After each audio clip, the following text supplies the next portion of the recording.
بخاری صاحب، ہم اکثر بات کرتے ہیں جب بھی سارے سینیریو پر ہم ڈسکشن کر رہے ہوتے ہیں کہ ایران جو ہے وہ اب گزرتے وقت کے ساتھ ایک ہارڈ لائن لیتا دکھائی دے رہا ہے، اس تنازع کو ختم کرنے کے موڈ میں نہیں ہے۔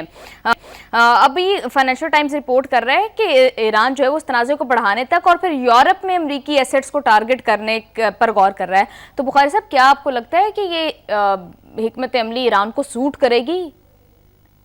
پہلی بات تو یہ ہے کہ یہ بات طے ہو چکی ہے اور اس کے اوپر کسی کو کوئی اعتراض نہیں ہے کہ یہ جنگ ملیٹریلی نہ جیتی جا سکتی ہے اور نہ اس کو جاری رکھا جا سکتا ہے۔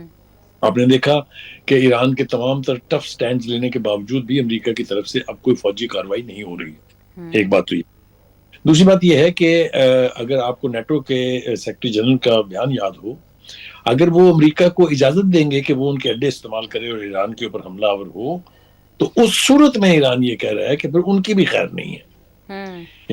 وہ ان پروائزو ہے ان کی گفتگو کے ساتھ کہ اگر امریکہ تنازع کو وسعت دینا چاہتا ہے تو ہم یورپ میں موجود ان کے فوجی اثاثے جو ہیں ان کو ٹارگٹ کریں گے، اور کیوں نہیں کرنا چاہیے۔ آپ نے دیکھا کہ خلیج کے اندر بھی، یعنی مشرق وسطیٰ میں بھی، جن جن ممالک میں ان کے اڈے تھے ان ممالک کو ایران کی طرف سے اٹیکس کا سامنا کرنا پڑا، اور یہ ریئلائزیشن وہاں آ رہی ہے کہ امریکہ نے اپنے مفاد کی خاطر ان کے اڈوں کو استعمال کیا اور انہیں بالکل لاوارث چھوڑ دیا دفاع کے حوالے سے، اور وہ بھول رہے ہیں۔ اور یہی وہ وجوہات ہیں جس کے نتیجے میں مکہ معاہدہ جیسی چیزیں اب ہمارے سامنے آ رہی ہیں۔ یہ بات ہمارے سامنے ہے بالکل کہ بہت سے ملکوں نے نہ صحیح لیکن چند اہم ملکوں نے اس میں شامل ہونے کی یا اس کے حوالے سے پذیرائی کی بات کی ہے۔ تو ایران جو ہے وہ آئسولیٹ نہیں ہو رہا ہے۔ مشرقی یورپ میں بلغاریہ اور قبرص جو ہیں یہ وہ امریکی اڈے ہیں جو اس کی دسترس میں ہیں، جہاں تک رسائی کر کے حملے کر سکتا ہے۔ اور ایک تیسری بات بھی کی گئی ہے ان کی طرف سے کہ اگر کوئی کاروائی امریکہ نے اب کی تو جو زیر واٹر یعنی زیر سمندر جو کیبلز جا رہی ہیں فائبر آپٹک کی بڑی، ان میں پھر ہم خلل ڈالیں گے۔ That means the communication in between this part of the world and the west will just come to a halt۔ یہ سارے ہی کام اس لیے کرنے پڑ رہے ہیں کہ امریکہ جو ہے وہ بلا جواز اور اسرائیل جو ہے آج تک لبنان پر بمباری جاری رکھے ہوئے ہے، اس کی اجازت کیسے دی جا سکتی ہے؟ ایک بات تو یہ ہے۔ دوسری بات یہ ہے کہ نیٹو نے پھر ایک دفعہ پنگا کیا ہے۔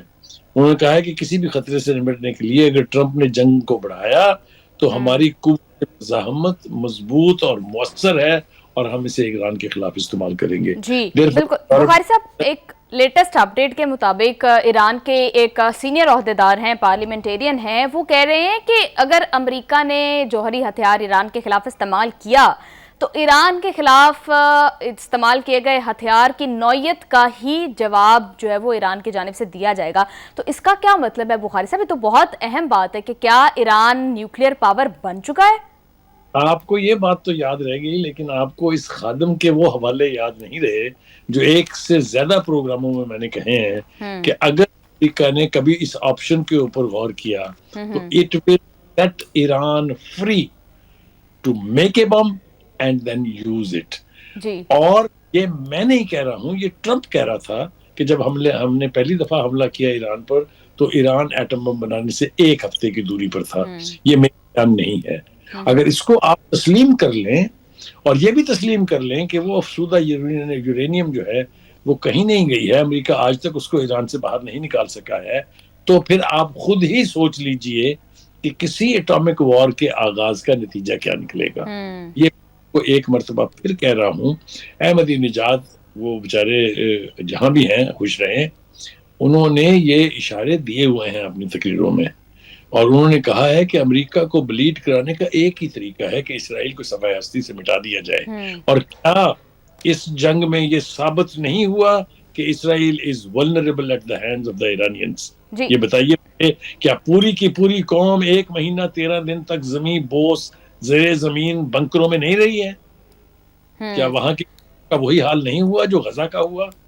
بالکل ٹھیک ہے